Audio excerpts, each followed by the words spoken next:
Hello friends, welcome to our channel. இன்னைக்கு நம்ம சேனல்ல மட்டன் கிரேவி எப்படி செய்யறதுன்னு பார்க்கலாம். 1/2 kg மட்டன் எடுத்து க்ளீன் பண்ணி அது மூழ்கிற அளவுக்கு தண்ணி சேர்த்து மஞ்சள் 1 ஸ்பூன் சேர்த்து வச்சிருக்கேன். இது கூடவே 1 ஸ்பூன் இஞ்சி பூண்டு பேஸ்ட், ஒரு தக்காளி, ஒரு 10 ல இருந்து 15 சின்ன வெங்காயம் கட் பண்ணி இதல சேர்த்துக்கலாம்.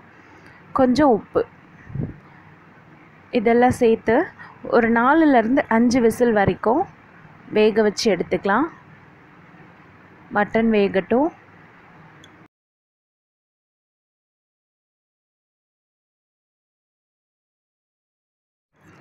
ஒரு கடாய் வச்சு சூடானதும் 1 ஸ்பூன் நெய் சேர்த்துக்கிறேன். கூடவே தேவையான அளவு எண்ணெய். இதில் நான் இப்போது ஒரு பட்டை, ஒரு ஏலக்காய், லவங்கம் இதெல்லாம் சேர்த்து பொரிஞ்சதும் 1 ஸ்பூன் இஞ்சி பூண்டு பேஸ்ட்டு சேர்த்து நல்லா வதக்கிக்கிறேன். இந்த இஞ்சி பூண்டு பேஸ்ட்டோட பச்சை வாசனை போகிறப்போ நம்ம இதில் ஒரு 20 சின்ன வெங்காயம் கட் பண்ணி வச்சுருக்கேன், அது சேர்த்துக்கலாம்.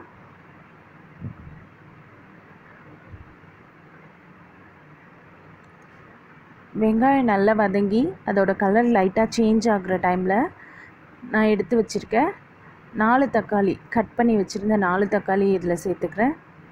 கொஞ்சம் உப்பு சேர்த்து நல்லா வதக்கிக்கிறேன்.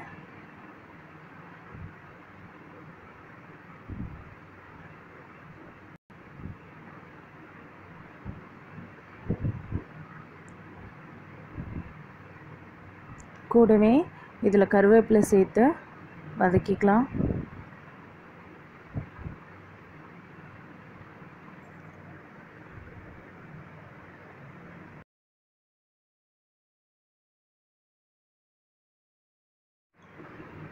இப்போது நம்மளோட தக்காளி நல்லா வதங்கிடுச்சு. சைடில் பாருங்கள் நல்லா எண்ணெய் பிரிஞ்சு வருது. இந்த ஸ்டேஜில் நம்ம வேக வச்சு வச்சுருக்க அந்த மட்டன் எடுத்து இதில் சேர்த்துக்கலாம்.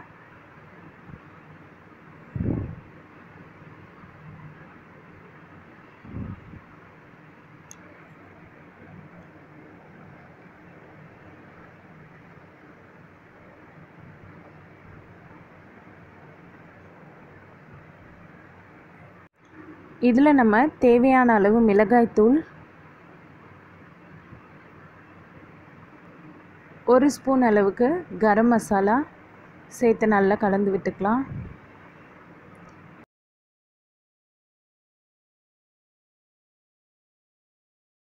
கொஞ்சம் தேங்காவோட 4 முந்திரி, கொஞ்சம் கசகசா சேர்த்து அரைச்சி பேஸ்ட்டாக வச்சுருக்கேன், அதையும் இதில் சேர்த்துக்கலாம்.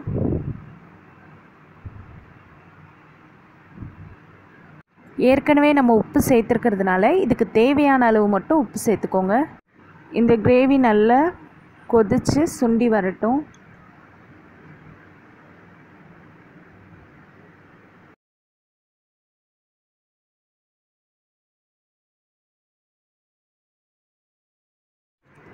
இதில் கொஞ்சம் புதினா கொத்தமல்லி சேர்த்துக்கலாம்.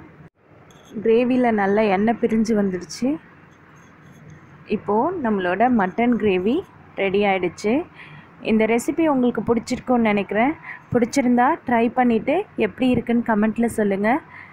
இந்த வீடியோ உங்களுக்கு பிடிச்சிருந்தா லைக் பண்ணுங்கள், ஷேர் பண்ணுங்கள், சப்ஸ்கிரைப் பண்ணுங்கள், மறக்காமல் கமெண்ட் பண்ணுங்கள். தேங்க்யூ.